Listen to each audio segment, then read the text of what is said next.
Recapitular o que aconteceu nos últimos 35 ou 40 anos na política do Rio de Janeiro ajuda a entender como descemos ao inferno. Para que o vídeo não reste quilométrico, vou me ater aos governadores. Certamente que os prefeitos e o governo federal tiveram grande parcela de culpa, mas isso fica para outro momento. Comecemos por Brizola, a origem de todo o mal, o ovo da serpente. Esquerdista feroz, getulista radical, de personalidade autoritária e carismática, incompetente, demagogo e populista insuperável, Brizola foi uma hecatombe política. Os terríveis efeitos de seu socialismo moreno ainda hoje deterioram e danificam o nosso tecido social.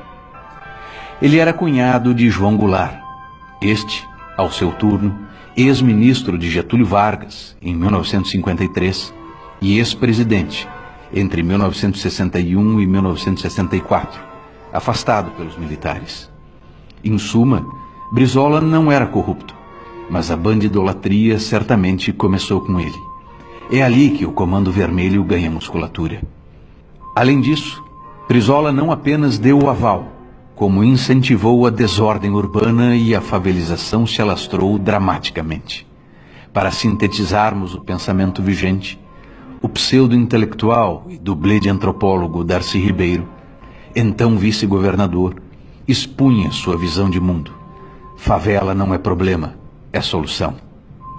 Ali foi o ponto de inflexão, pois a partir de Brizola o Rio de Janeiro nunca mais se recuperou.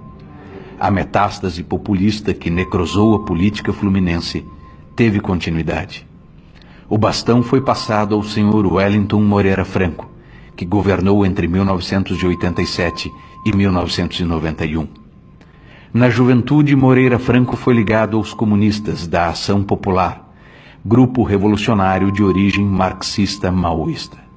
Em 1969, Franco casou-se com Celina Vargas do Amaral Peixoto, neta de Getúlio Vargas e filha de Alzira Vargas do Amaral Peixoto e Hernani Amaral Peixoto. Amaral Peixoto foi interventor de Getúlio Vargas no antigo estado do Rio de Janeiro, de 1937 a 1945, e governador deste estado de 1951 a 1955. Cabe aqui lembrar que a cidade do Rio era Distrito Federal e o antigo estado do Rio tinha Niterói como capital. Com a criação de Brasília, em 1960, a cidade do Rio tornou-se Estado da Guanabara. Em 1974, o antigo estado do Rio e o estado da Guanabara sofreram uma fusão e a capital deste novo estado do Rio de Janeiro passou a ser a cidade do Rio de Janeiro. Voltando ao Moreira Franco, sendo ele genro de Amaral Peixoto, chegar ao governo do estado foi tarefa relativamente fácil. Amaral Peixoto e seu genro Moreira Franco encarnam o populismo de centro-esquerda, ao melhor estilo getulista.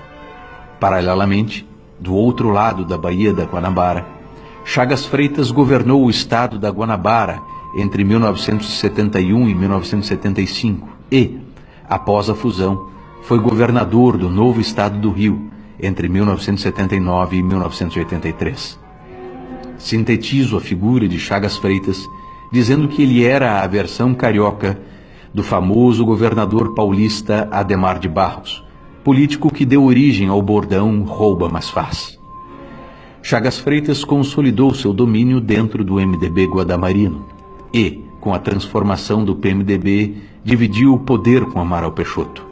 Amaral Peixoto e Chagas Freitas deram forma, corpo e alma ao MDB, atual MDB de Eduardo Cunha, Pisciani, Sérgio Cabral, Pezão e Eduardo Paes. Espero que você tenha entendido por que o PMDB do Rio, sendo herdeiro destas pavorosas tradições, é tão populista, fisiológico, corrupto, demagogo e patrimonialista.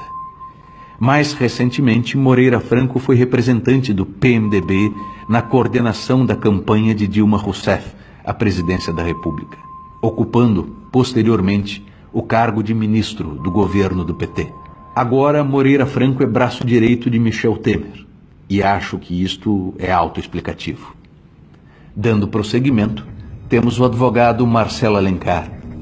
Esquerdista desde os tempos de Getúlio Vargas, Alencar foi fiel escudeiro de Brizola, lhe sucedendo no segundo mandato.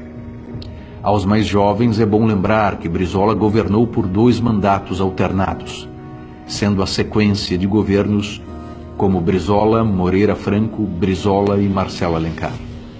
Por óbvio, Alencar implantou, com algumas poucas variantes, o conhecido receituário centro-esquerda em sua gestão à frente do Palácio da Guanabara. Nessa trajetória, após Alencar, são inesquecíveis os nomes de Antony Garotinho e Rosinha Mateus, ambos casados entre si e ambos governadores em sequência. O casal Garotinho é oriundo do interior do estado e seu estilo de fazer política resulta da influência, por um lado, de Amaral Peixoto e, por outro, de Brizola. Como nota final, o casal Garotinho mistura, sem qualquer pudor, política e fé evangélica. Entremeando o governo de ambos, temos o PT no comando do estado. Benedita da Silva, com seu indefectível slogan "Mulher, Negra e Favelada", nos dá o tom de sua cosmovisão política. Militante histórica do petismo e dos movimentos raciais, por ser vice de Garotinho, assume quando este se lança à presidência da República em 2002. Posso sintetizar dizendo que ela foi a mulher errada, no lugar errado, na hora errada. Trata-se de pessoa de modesta inteligência e reduzida capacidade de entender relações de causa e efeito. Depois disso, não restava quase nada do Rio de Janeiro.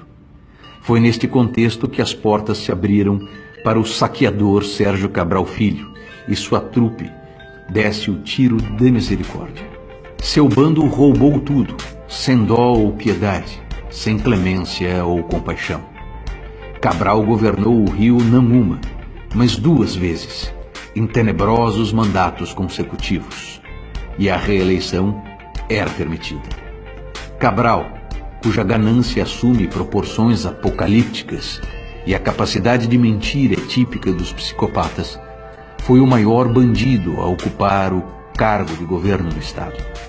Oriundo das piores tradições chaguistas do PMDB, tem sua trajetória política ligada à agenda de centro-esquerda, demagógica e populista.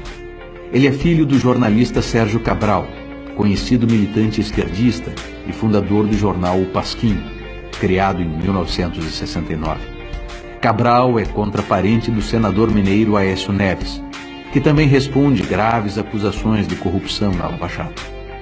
Aécio Neves, por sua vez, é sobrinho neto de Tancredo Neves, ex-ministro da Justiça durante o governo de Getúlio Vargas. Sempre o maldito Getúlio Vargas.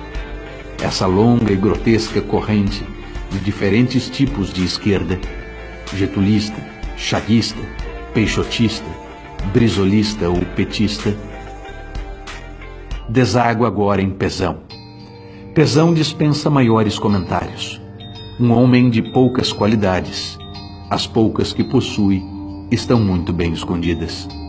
Após tudo isso, espero que você tenha entendido como chegamos nesta situação de absoluta calamidade pública. Como descemos ao inferno? Resposta: como demonstrado, foram diversos tons de vermelho que nos fizeram mergulhar no inferno. Um último alerta: tons ainda mais profundos de vermelho se apresentam ao debate e espreitam no horizonte. É preciso acordar antes que nossa descida ao inferno seja irreversível.